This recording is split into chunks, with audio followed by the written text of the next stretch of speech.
Hi, everyone. Welcome to this North American Arctic Speaker Series. I'm Dr. Melody Burkins. I'm the director of the Institute of Arctic Studies, and I am very excited to have you all here and with our distinguished guests, who I'll introduce in a moment.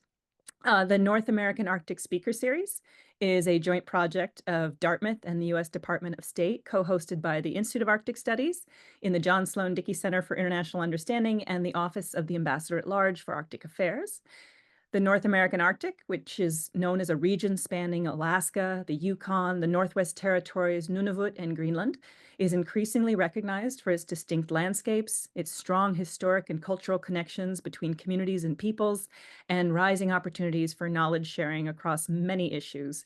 So this speaker series we hope it invests in the people and the opportunities and the ideas and the strength of the communities of the North American Arctic by providing a platform for knowledge sharing, networking, and international collaboration.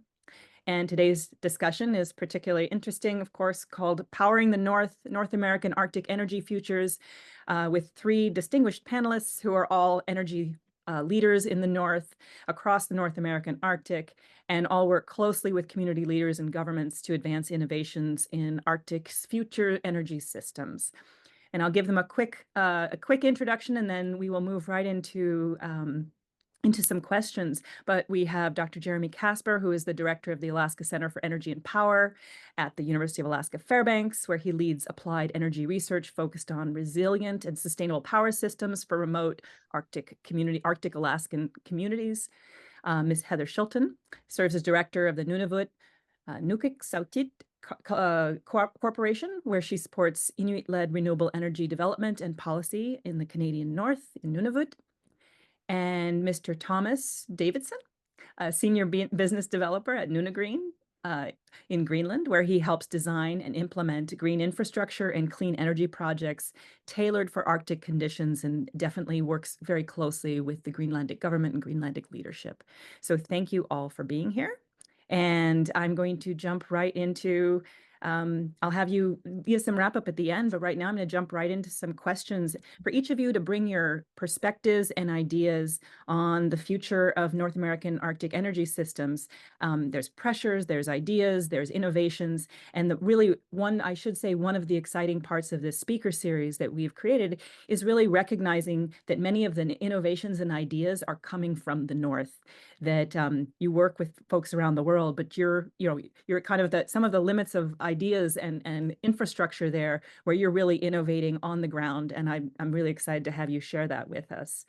So in this first one, that's my question is, I'm going to start with you, Thomas, if you don't mind. I'm going to ask you to share examples of how your organization in Greenland works to develop energy innovations in the Arctic as you center and respect local engagement and community values as you develop these ideas. Yes, so NunaGreen, we are a relative new entity in the Greenlandic government, in the Greenlandic society. We are a new company that is formed. We are a stock company that is wholly owned by the Greenlandic government and thus the Greenlandic population as a society in extension. Then we exist to develop the Greenland's natural renewable energy sources sustainably for our own supply, but also and primarily for commercial purposes to generate added income for Greenland. Our goals are stated by our owners, the Greenlandic politicians that are democratically elected, of course, by the Greenlandic population. And we are aiming to look into how we can export our natural energy resources here from Greenland, which primarily are hydropower, but we're also looking into wind and solar resources. But we have some large hydropower potentials because of the melting ice from the Greenlandic ice cap. And there have been lots of talk of how to sort of export energy from Greenland. Maybe power cables are not so feasible because they're very expensive, but other industries we have been looking into and been in discussion for a long time is aluminium smelters, as you see in Iceland. They have a lot of those there. Also for processing mining resources, and quite recently there have been talks about the power to X products producing methanol and ammonia from the hydropower potentials. And also data centers is something we are looking quite much into right now, but that's something that is heavily dependent on infrastructure, not only power cable infrastructure, but also data cable infrastructure. And there is some possibilities there, but there's also some troubles, practical, economically, and legislation issues to solve in that regard. So all the projects that we are doing here are done in collaboration with Nunavut, the national supplier of power, heat, and water here in Greenland for many years, and the Ministry of Energy.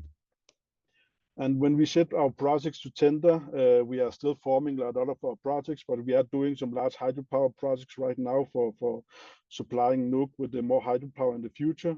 We are aiming to use the local workforce to the widest extent possible, but it will often be necessary to recruit and import outside expertise, specialists, and workforce for large-scale projects. And that's maybe sometimes often the case for a lot of our communities in the northern Arctic.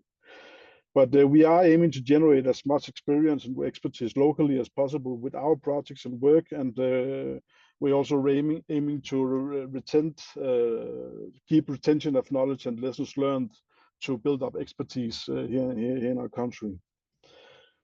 Therefore, that's also a large part of it for maintenance and operation afterwards once the plants have been commissioned.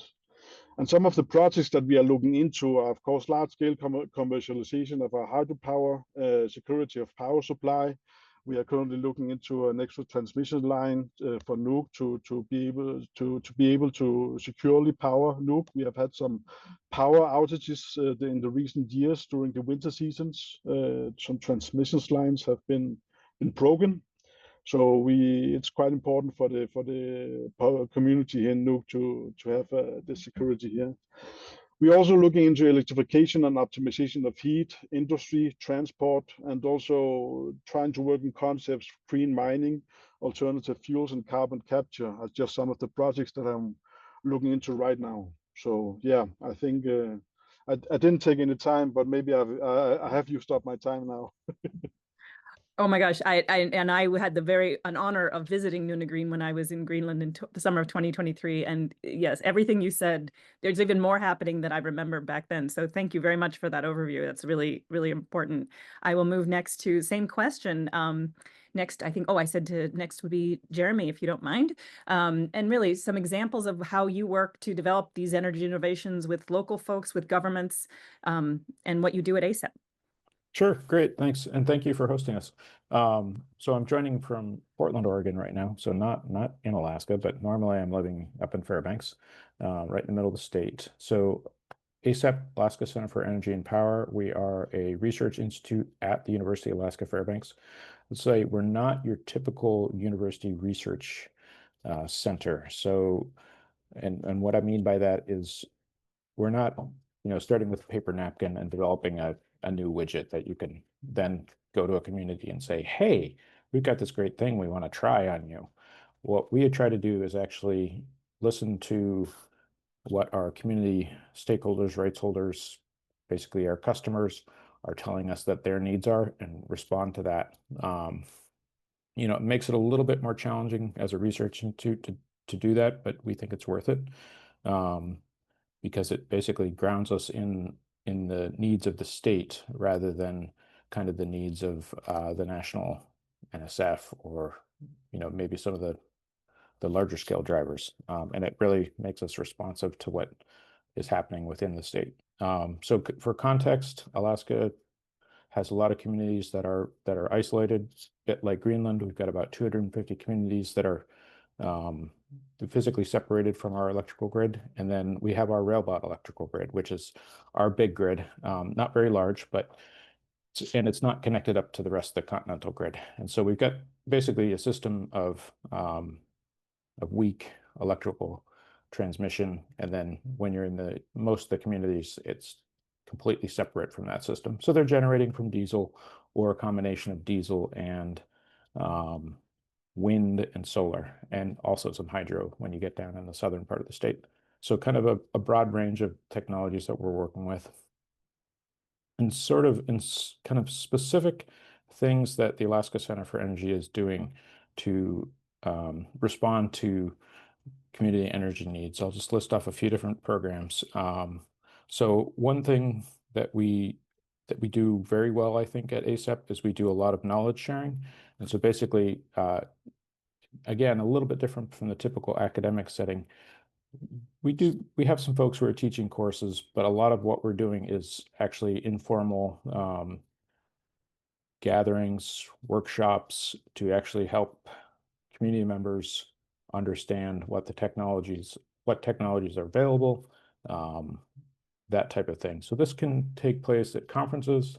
We revitalized the Alaska Rural Energy Conference last year, and we're going to continue that. That kind of fell off the radar there during COVID, and we restarted it along with partners within the state as well. So that's one type of thing that we're working on.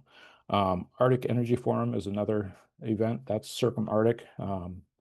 Last year we ran it in Akureyri, Iceland, right before Arctic Circle Assembly. Right now, the plan was to have the next one in September in Fairbanks, but we've actually had to push that back for various reasons. Certainly our Canadian partners are a little grumpy with us right now, and they asked us to delay. So we think we're going to host the next one in Alaska in Fairbanks in spring of 2026. So we're hopeful we can get everybody up here for that one. Again, the goal there is, since we are definitely, we view ourselves as very much as an Arctic, well, Alaska is not a nation, but very much part of the Circum-Arctic. And the goal there is to bring together folks who are working on very similar systems across the Arctic and get them talking. The level there, it's policymakers primarily, policymakers and then academics. Not so much boots on the ground utility operators like you would find with the Rural Energy Conference. So hitting a couple of the different levels there. Another type of activity that we've got, ARENA, the Arctic Remote Energy Network Academy. That's actually funded by the Department of State, as well as Office of Naval Research, and then National Science Foundation supports the sister program, which we call the Energy Leadership Academy. And the idea there is to bring together, so ARENA is Circum-Arctic, ELA is, since it's NSF funded, it's just US Arctic, but we're bringing together community members, pairing them up with mentors who have executed projects in, real projects in their communities. And so get them learning from their peers. Again, it's not us kind of talking at them and saying, oh, we're experts, we know everything. It's really getting them connected with the people who have built projects that are, in communities that are relevant to them. So getting the information that they really need, rather than maybe the technical information that a university might provide. So ARENA and ELA, we just had the first ELA kind of Circum-Alaska trip a couple weeks ago. We think that went very well. And then ARENA has had it's had 3 cohorts so far, and TBD what happens with the next one. We'll have to see what comes out of our next presidential budget request, or excuse me, out of Congress. So that one hopefully we see that continue, but it's definitely a little bit up in the air right now. Some other things that we do to make sure we're responding to communities. We have what are called community innovation hubs. And so those are communities that we've developed long-term relationships with, and they've really, basically, it's initiated by them, and it's the communities that keep coming back to us, asking us for assistance, technical help, or in some cases, even to get interns into their communities.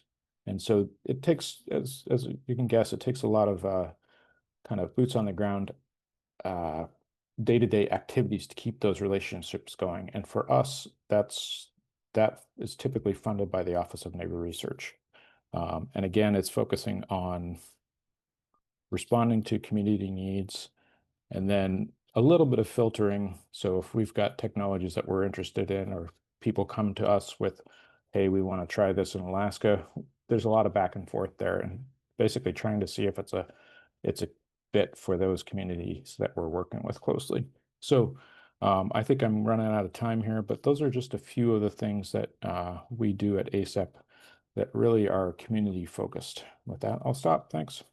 Oh, thank you very much. And for those who don't know, Fairbanks is my hometown, as Jeremy knows, so I'm always happy to hear about that. I also am very drawn. I love Greenland, and I've had wonderful visits to Nunavut. So thank you very much, Heather, for joining us. And same question to you is, some examples or ideas of what you've really been working around on energy innovations that work with the communities, Inuit-led, Inuit-driven.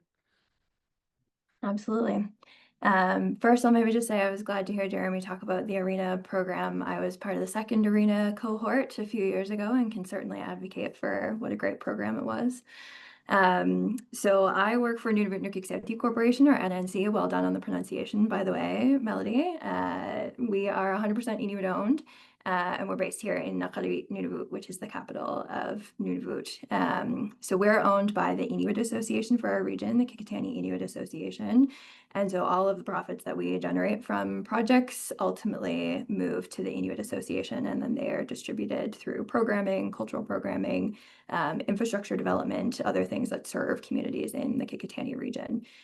We also do work with communities directly when we're looking at project development to ensure that some of the funds that are generated from the revenue of these projects stay directly within communities as well. So a portion of economic revenue stays directly in communities and then gets transferred up to our Inuit Association. So we are technology agnostic. We definitely prefer to work with commercially ready technology options. So certainly projects and technologies that have been proven in the South, preferably in the Arctic as well, but we certainly know that there might be some that haven't necessarily been tested in the Arctic. So we're happy to have some of those conversations. When we're looking at our community scale projects, though, we definitely do try and lean on some of the movers and shakers in other jurisdictions who have proven these types of technologies in other jurisdictions. We certainly try to prioritize energy literacy when we're having some early engagements with communities. So we do employ a phase gate approach when we talk about renewable energy development in communities. So through from initiation into feasibility, front-end engineering design, construction and operation, each of those phases represents opportunities for community members to provide their consent to proceed to the next phase. So we definitely do try and prioritize free, prior, and informed consent before we move to every subsequent phase of a project. And we also recognize that we can't necessarily just come to a community with a solution and say, what do you think? We need to start earlier than that. So that energy literacy piece of going to communities and just chatting about renewable energy, chatting about energy in general. What does this mean to you? What are things that you think about in communities? What are some constraints that you've felt as a result of the limited capacity that we have on our diesel microgrids? And then we can kind of proceed from there if there's consent to do so. We've got a number of different projects in various stages of development through that phase gate approach. So there are 13 communities across the Kikitani region. We've got projects in about half of them. Two of our sort of major projects that we're working through right now are our Nunavut Nukkiksautiit project, which is in Sanikiluaq, Nunavut, which is the most southerly community in the territory, and our project here in Inuit, which is the Inuit Nukkiksautiit project. Our Sanikiluaq project is a 1 megawatt wind, about 1.2 megawatt hour battery energy storage project. And the goal is to offset the community's diesel fuel usage by 50% at a minimum. We're under construction on that project right now. The turbine is supposed to go up in August if everything goes according to plan. And then we'll be looking at achieving commissioning later this fall. So that'll be our first major community scale project that will come online. And we're very excited about that project. That one definitely has some pretty significant community support and had to break down a lot of policy barriers, logistics barriers, everything that we had to see on renewable energy development in Nunavut because it was very much the first of its kind. So we've been able to see some really excellent progress in the renewable energy space as a result of that project. And that has also opened some doors to future projects as well. So we have similar scale projects to our Sanikiluaq project in 3 other communities across the region that are a bit earlier in feasibility, but are hopefully going to end up moving into front-end engineering design and subsequently construction in a couple of years' time. And then, like I also mentioned, we have another project here in the Nunavut Nukkiksautiit project, which is about a 15 to 30 megawatt hydro facility that we're developing right now in Nunavut. And the goal of that project is not necessarily just to offset diesel, but it's to replace the diesel system entirely. So that one is a slightly different development approach. We are looking at some hybridized solutions as well to increase the energy availability, because we'd also like to potentially target some of the thermal load in Nunavut as well. So we're looking right now at replacing the diesel system for electricity generation, but there's also some opportunities to potentially meet some of the thermal loads there as well. So any of the projects that we work on, again, just sort of follows this phase gate approach. And I think that really centers free, prior, and informed consent. It ensures that people are informed, because I think that is often sometimes the missing piece when we're doing development of renewable energy. You know, people can write a letter of support or sign the letter of support however much they need, but you know, people really need to understand exactly what's happening here and what the options are that are available to them. So that's definitely centered in anything that we do on our projects.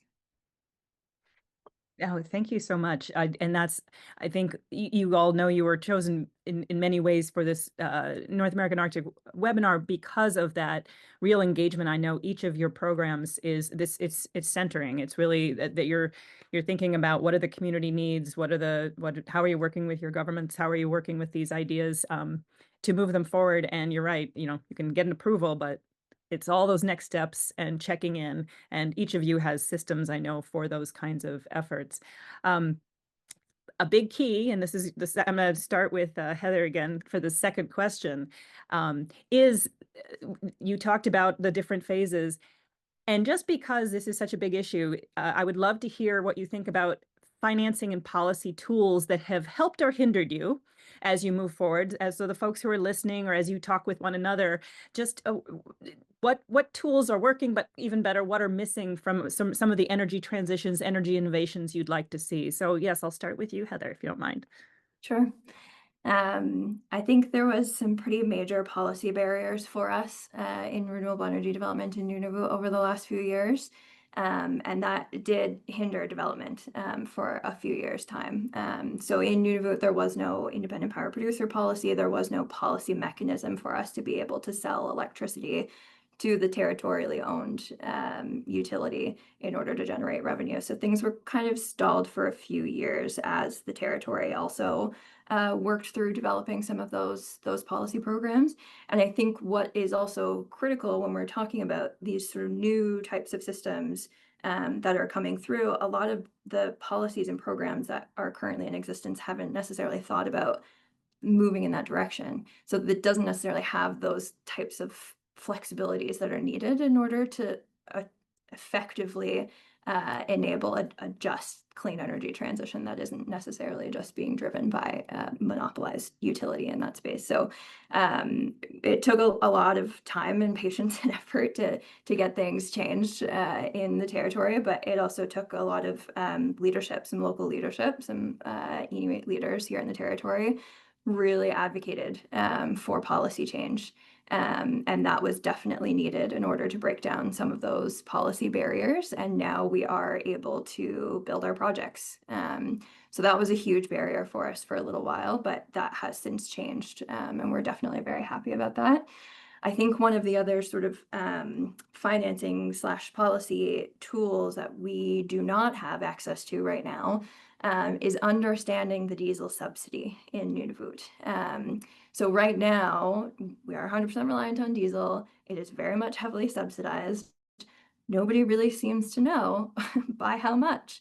So then we end up sort of comparing, you know, heavily subsidized diesel with unsubsidized renewables, and unsubsidized renewables are never going to win in those types of scenarios. So really trying to understand the subsidy piece is something that is very seriously missing in the territory right now. So if anybody knows any sort of investigative journalists or students or anything like that, that would definitely be a good topic to kind of dig into a little bit. I think one of the other financing tools that has been very helpful for us, especially in the last couple of years, We have an organization here that is sort of crown-owned organization, Canada Infrastructure Bank, and they offer low-interest loans for these types of projects that are renewable energy projects that serve communities. So I think those types of mechanisms that can enable communities access to that type of capital is really beneficial. And then sort of on top of that, there's also some of these sort of loan guarantee programs that are coming into play now that are backed by the federal government, and that can help to support access to capital too, because that is another key piece to some of the work that we're doing right now is access to funding, access to financing. How are we going to get the money to build these things? And when, again, we look at diesel, they get a lot of their funding from the federal government and it comes through there. And so we have to figure out our own mechanisms in order to access the capital and the financing that we need to do that. Now, the federal government in Canada has been very, very helpful in the last decade or so, I would say, in providing funding opportunities for off-diesel initiatives. So that funding has been absolutely critical to be moving in the direction that we're moving in right now in Nunavut. I can absolutely say that with all certainty that we would not be in this space if we didn't have that funding backed from the federal government over the last few years. And I think that movement has also then enabled some of these other policies and tools to become unlocked as a result of that. So definitely, I think there's still a couple of missing pieces. That subsidy piece is a big one for me in trying to understand how we can actually compare apples to apples when we're looking at renewables versus diesel. But there are some good policy changes that have happened in Nunavut over the last little while that have enabled our ability to move forward with projects with communities. Oh, thank you. That was so clear and a really distinct issue to think about more. So I appreciate that. I'm going to give you the same question. Jeremy, I'll go to you next and just asking if there's some things that are missing from in the policy and finance world or what you think to move ideas forward. Is there anything more you would like to see as you work on these energy innovations and transitions? Yeah, and I'll, Heather, you gave me some great thought there. So I'll kind of bounce off a little bit of what Heather said. I wasn't even thinking about this. So I was thinking about the kind of the financing sort of aspects, but we also have a subsidy program in the state of Alaska called the PCE, Power Cost Equalization Program. It is funded out of an endowment currently. It used to be direct appropriation, but now there's an endowment that they appropriate out of at the state level. Right now, I am probably not the best person to talk about how the PCE works, but I do know folks are taking a look at, right now there's no way to subsidize for spilled renewables. And so basically that needs to be taken a look at the state level to revise that policy or do an analysis at least. The other thing that the PCE program does that, well, the PCE program in Alaska subsidize rural residential rates. Everything on the, it's based off the average of the cost on the rail belt, which again is our big grid.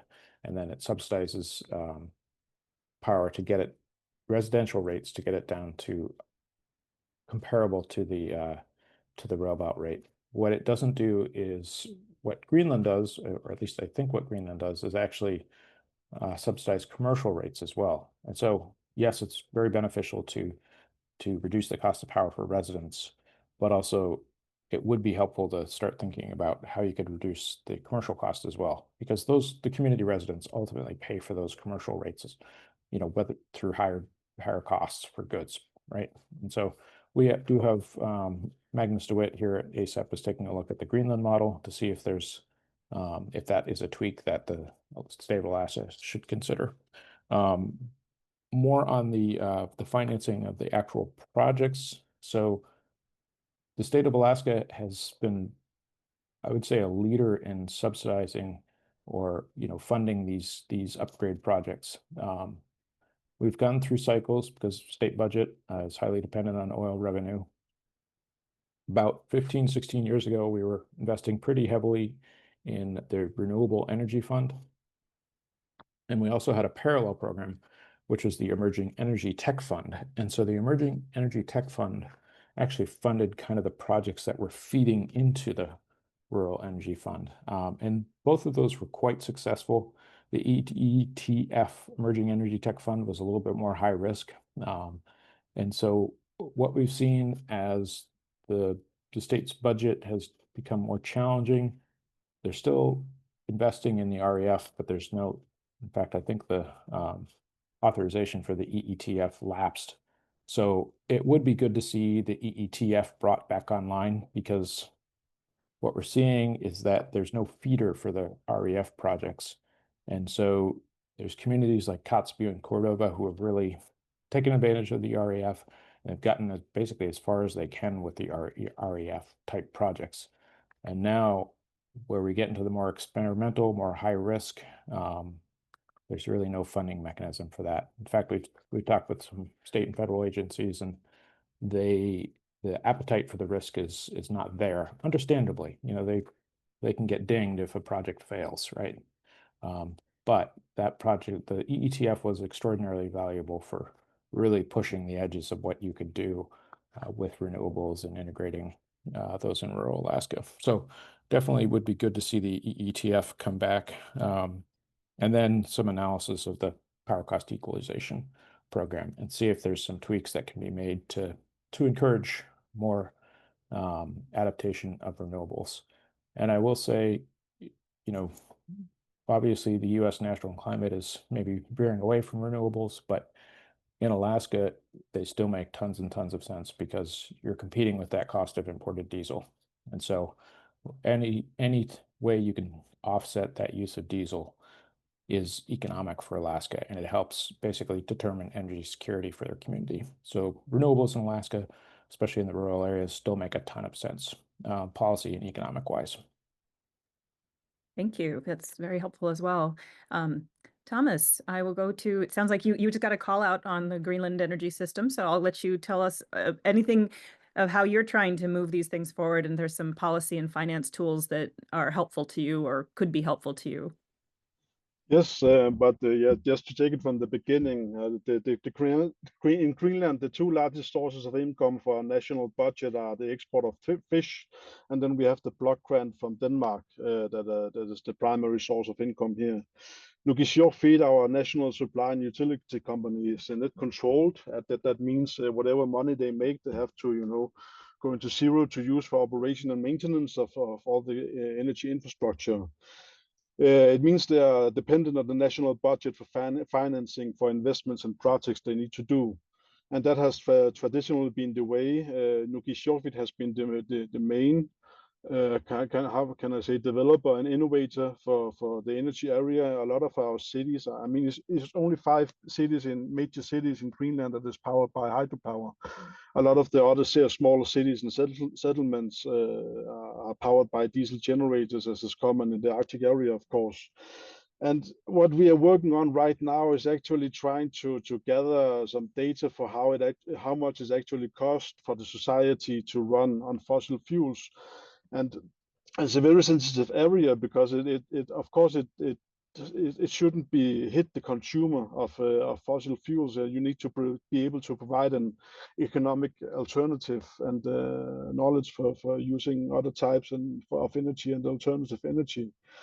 So we don't have any commercial power market in Greenland. There's only one power company for supply here, so it wouldn't make much sense to introduce any CO2 taxes and subsidies for most major investments here. It would just be equal to making a tax and subsidy of our own government, as Nunavut. So that's why NunaGreen is also, that's the reasoning behind NunaGreen being formed, our company, to be able to have this commercial focus for developing our energy sources and for commercial purposes. You could maybe provide some CO2 taxes and subsidies on the private market to motivate away from fossil fuels. A lot of the heating for individual housing is still done on oil. But this could also be a very, how can I say, politically sensitive topic. And of course, all politicians are very eager to get re-elected in the next cycle of elections. The transport sector right now is the highest emitter of CO2 in Greenland, and that's also where there's much to be gained in trying to look for alternatives in that area. A lot of our fishing and transportation is dependent on this. But it's also, how can I say, the most difficult area to kind of innovate in. There's some development being done on marine engines for running on methanol and ammonia, for example, but that's some further along in the future. So all the larger investments that we do here, they should be socio-economically feasible. CO2 cost is not included right now in the evaluations, but maybe there should be a discussion here that it should be done in the future to kind of highlight how, as we have done in a lot of other countries, that there's a cost on the society for emitting CO2 from fossil fuels.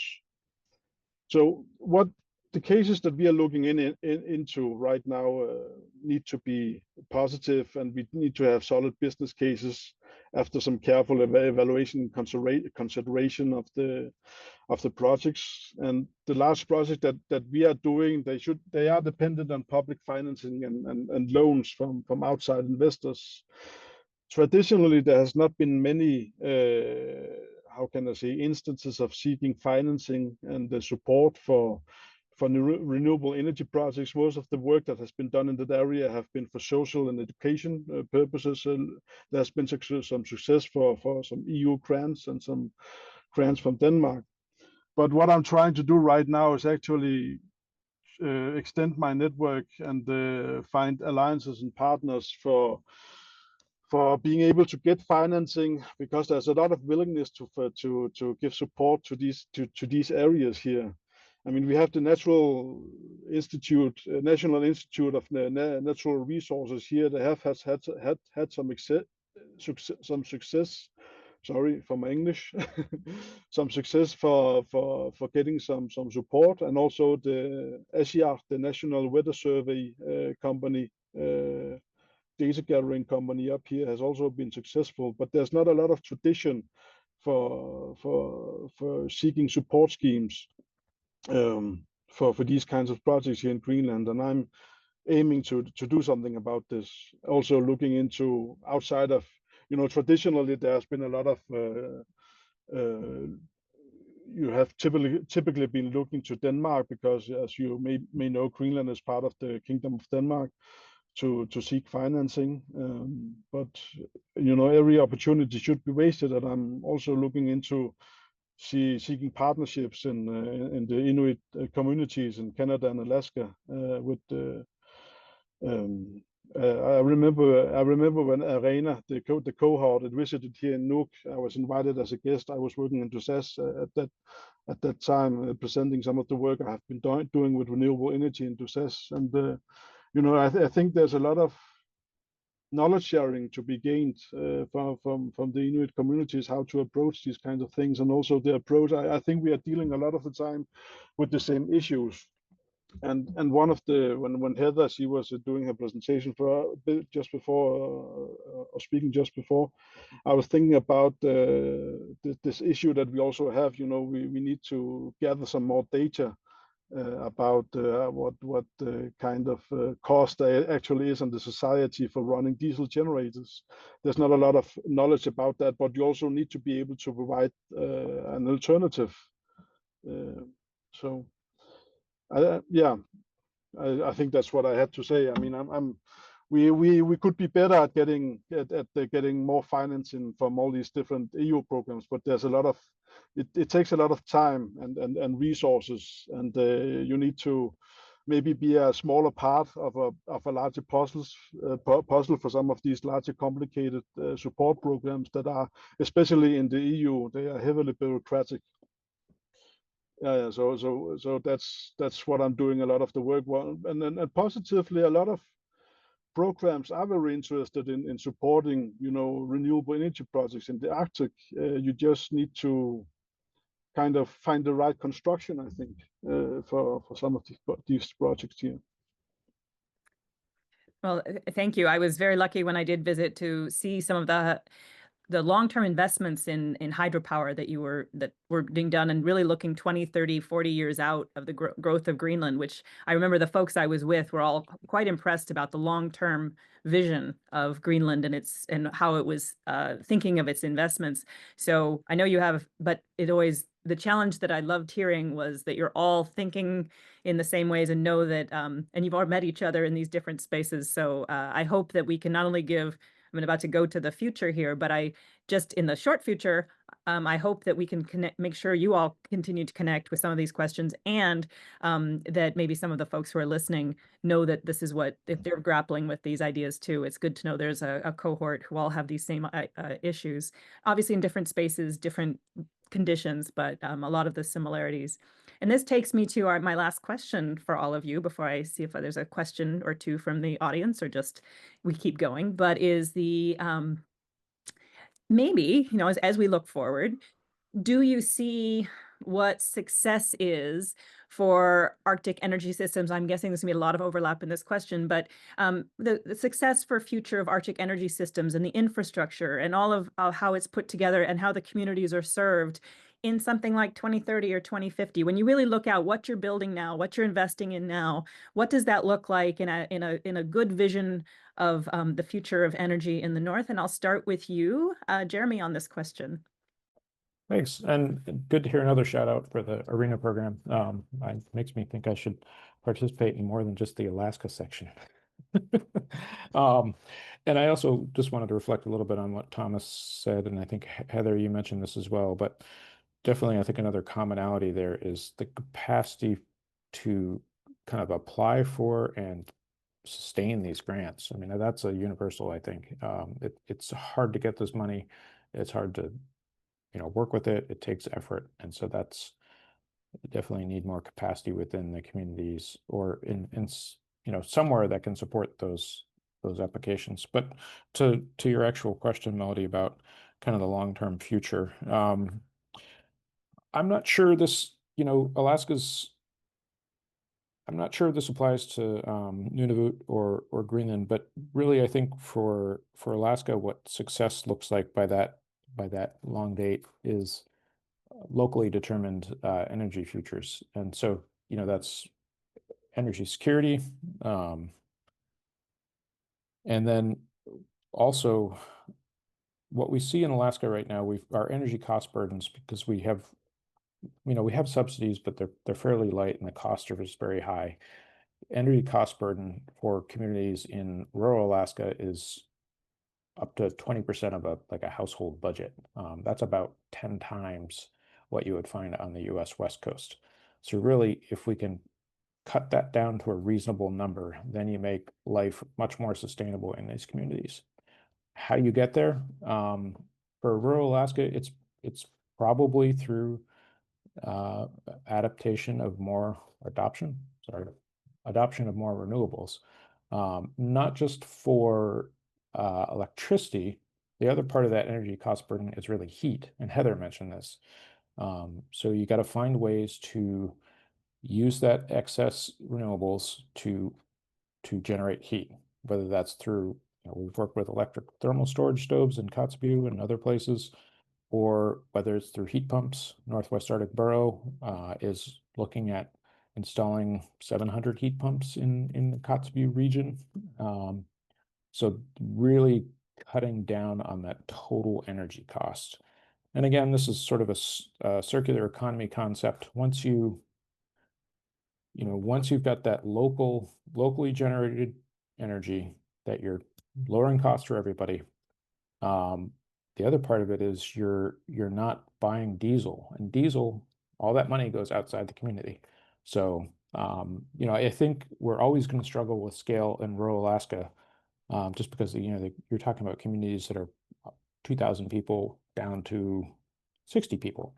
So pretty small communities. And so you're always going to struggle with scale. So basically the best you can do is to lower that total energy cost burden. And then also basically allow people to reinvest more in their communities, so they're not outsourcing that wealth through purchasing diesel. So I think, overall, what success looks by 2050 would be Again, it's this kind of locally determined future, locally available energy resources, utilization of those, and cutting down on that energy cost burden. Thank you so much. Same question to you, Thomas, next, and we'll finish with Heather. But Thomas, what are you seeing by 2050 you would love to see in Greenlandic communities? Yeah, as Jeremy mentioned before, I mean, it's all about being as self-dependent as possible on your energy sources, because all the money that you are spending on diesel is, of course, going out, and you will also, if all your energy supply is dependent on diesel, you are also more vulnerable to the international markets in that area, and I think it's very difficult to predict right now how the markets are going to be looking in the future. But I have several success criteria for Greenland and for a country, just on a personal level. I mean, we should be able to utilize our available renewable energy sources in as wide an extent as possible. Of course, sustainably. We shouldn't empty because renewable is not the same as sustainable, as you all probably know. And that we are able to have an independent, green, and renewable self-supply of energy. But not only that we also have built up local competency, knowledge, expertise, and experience in this area. Because one thing is building these installations and plants, and a whole other thing is operating and maintaining them afterwards. And not only for the electricity and heat supply for our communities, but also being able to use as much of this energy for other sectors as well, primarily the transport sector, because there's a lot to gain, but it's also the most difficult to maybe electrify this sector here, and that's a lot of the development that you see in the world going towards right now. But it's too risky for Greenland to be a first mover on technology, because I mean so of course it will be exciting to do some projects, but maybe our economy is not, and our reserves are not that large that we are able to be first mover on the newest technology. I mean, we will be keeping an eye on trends, and so we are able to jump in at an opportune time where it makes sense for Greenland economically, once the development of technology and materials have gone some way into the future. And that we have been able to diversify Greenland's economy to be as wide an extent as possible. As I mentioned before, we are heavily dependent on the fishing industry right now, and the plug grant from Denmark. And so our economy is very sensitive, and we would like to be more self-dependent in our economy in the future. Mineral resources is one area, tourism is another sector, and I would like clean renewable energy to also be a key area in the Greenlandic economy. So being able to export our large resources. And then I will also, that means, of course, having successfully established means of large-scale commercial energy export in the form of either mineral processing, data centers, or PTX products. I mean, or if there are other possibilities in the future that I'm not aware of right now. And also my vision for Greenland in 2050, of course, that we have been able to displace as much fossil fuel from power and heat supply, and that we are then starting to convert marine transport to alternative fuels from green derivatives of methanol and ammonia. That would be some of the success criteria or points for me in 2050, and I hope that we get there. Thank you. That's very helpful. And Heather, you get to close us up with your vision for Nunavut or Canada, all of Canada. I always like to say that a lot of the work that we do, we're building these systems for the next generation and for the next generation after that. And we're not necessarily just building for today, we're building for the future. And I think I was really glad, Jeremy, to hear the particular phrase that you used was locally determined energy systems. And I think that's very key to point out that it is a choice. And communities deserve to be able to make that choice about how they see their energy future moving forward. And energy, I mean, it sometimes can become a little bit political in some ways. So it would be nice if we could kind of reduce some of that a little bit to avoid some of these fluctuations. But at the end of the day, communities get to decide what their future looks like. So I think it's up to us to make sure that we're collecting the right data, we're providing the right information, we're being transparent about things, because, you know, we often get asked about some of our projects, you know, there's going to be impacts as a result of some of these renewable energy developments. Yes, there's also going to be impacts from continuing to rely on diesel. So our job is to make sure that we're providing accurate information on renewables and accurate information on diesel, and people get to make that decision about which option they're more comfortable with. So that's a lot of sort of the approach that we take, and I hope that that can continue in the future, because that can help to enable thriving in communities. And we often also get asked, you know, as somebody who is living in a city, why should I care about these communities? Why should I care about these projects? You know, community members they deserve to thrive in their own communities just as much as you deserve to thrive in a city. So making sure that that connection is made, I think can also help to move some of these like policy pieces that we're seeing, some of these financing barriers, getting more people to understand exactly what this looks like in the Arctic, I think is going to be pretty critical to the success. In terms of sort of the energy transition or what I would like to see moving forward, I would like to see more community-owned systems. So right now, most of the energy system in Nunavut is owned by the territorially owned utility. They sort of have a monopoly over the space right now. I think that is sort of changing a little bit with some of these new community systems that are coming through, which is great. And the utility has certainly sort of taken the direction from community members to recognize that things need to be moving in a little bit of a different direction. So we're definitely really happy about that. I think another piece that we see often that needs to change is utility mandates, because they're often sort of driven by lowest cost. What's the lowest cost option, and move forward with whatever one that is. And again, this sort of subsidy piece comes into what is actually the lowest cost, but I think we need to think about energy more broadly than just economics. We often try to deploy sort of a three-legged stool approach to what we do, where we equally weigh technology, economics, social, cultural factors, and environmental factors. Those all get weighed equally when we're looking at all of the options available to us. And I think that type of sort of holistic thinking needs to be brought into utility mandates, government mandates, you know, anything that sort of guides how energy moves moving forward.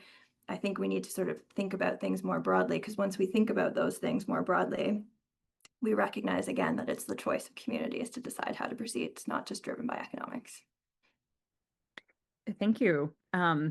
So this might cover some ground you've covered, but I actually do have a question from an audience member who has two questions, but the first one is to you, Heather, was specifically asking you mentioned you had the phased decision-making and process you had on some projects. I believe that's what she's asking. She said, how long was the planning process for the two projects you mentioned? So you mentioned them, but what did that look like in terms of overall time?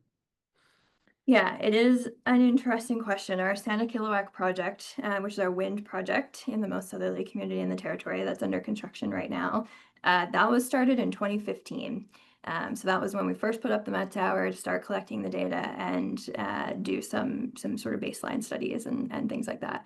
Now, a lot of it was ultimately held up again by this like policy barrier that we had, where there was no mechanism for us to be able to do that, and we weren't going to be able to proceed with building any infrastructure until we knew that we were going to be able to generate revenue from it and subsequently pay for the cost of operating the infrastructure. So I think, you know, it took us 10 years this time. Hopefully next time it's only going to take half of that time, or even less than that, now that we've sort of broken down a lot of those barriers moving forward. And we've already seen it, honestly, with some of the other projects that are happening in the territory, not just in our region, but in other regions. They're able to move forward way faster than we were ever able to, because a lot of these sort of first-time barriers ended up being broken down over the last little while. And again, that's where the federal funding was key, because they were the ones who were financing us breaking down those barriers, essentially. So that was definitely critical. On our hydro project that we're working on here in Achari, that one was actually was initiated by the territorially owned utility back in 2005. So that one's been under development for quite a long time. It's sort of changed hands and sort of moved over, and ultimately it is now with us, which we're very happy about. But I think that one, because it started so long ago, when we ended up taking over that project, we wanted to zoom out a little bit and look at all of the different options that we could consider instead of just moving forward with the one that had been selected 10, 20 years ago. Because technologies have matured in the last 2 decades. There are different types of technologies that weren't even, able to be considered at the time. So that was part of the feasibility work that we did, was looking at all of the different technological solutions. So since we've sort of had it and it started moving through this process, that was about 2020. So we've been about sort of 4 or 5 years working on that one. And assuming there is consent to proceed through the next 2 phases, we would be looking at achieving commercial operation for that project in about 2033. Thank you. Thank you. And the other part of the question, basically, we could go on for a long time, so I won't, and we only have 5 minutes left, but just the other part of the question was, the barriers and solutions to enable quicker uptake of renewable energy. And I will just say, is hearing from all of you, the idea that locally determined, locally available energy sources and the security of those, whatever you call them, they are accessible. And the question is, I think one of the things I think you all mentioned was affordability, and it's really the knowledge, the transparency of what those costs really are. So I don't want to answer for you, but I think I heard a little bit of one of the barriers and solutions is knowing more about those life cycle costs when you want to get to finance and policy. And some of them are not as apparent. And of course, I remember hearing long ago when we heard that the costs of certain kinds of energy were never going to come down. And of course, we watch the markets change that dynamic daily. So is there any add to that? It was a little broad, but are there other pieces to these, how to enable quicker uptake of locally determined or renewable energies that we didn't cover? Anyone want to answer? Yeah, I definitely agree. Local determination is the ultimate way to speed things up. There's probably some technical things too. The example that comes to mind is Kotzebue when they installed their wind turbines, or their latest round of wind turbines. They had to wait several seasons because of crane access and permafrost. And so there's probably some things to do on the technical side of things as well. No, I don't have an answer to that, but that's also something to be thought about, is how do we do these? How do we actually execute the projects on the technical engineering side of things a little bit quicker? But definitely agree with your point about local determination and capacity within the communities. And Thomas, I heard you say that quite a bit as well, is we want the folks there who will be operating these things for years to come. And so that is all of this, all is a part and parcel of being more locally determined, locally reliable and secure. So that was really very helpful. I know we're coming to the end here, so I wanted to thank each of you for your time and your time zones. I know we've spanned a lot here. This is the idea for this webinar continues to be from this partnership with Dartmouth and the Department of State, was really to try to have voices across this region that are having similar challenges, similar ideas across multiple different issues. And energy, as we all know, is one of the core pieces for all communities in the North. It's just central to livelihood and thriving, as Heather and all of you have talked about in the communities up north. So I can't thank you enough for taking your time to share with us. And I hope you don't mind if I might add, we're going to post the recording of this to share, and people can find you hopefully and connect with you as well. And maybe we'll bring you back and see how things have gone over the next, in a year or so, and see what things happen, and maybe even see you in person. So again, can't tell you enough how much I appreciate it. And thank you for all you're doing in your communities and for the future of the North American Arctic. My thanks to everyone who is listening and asking questions, and we'll see you at the next speaker series. Thanks, everyone. Thanks, folks. Thank you.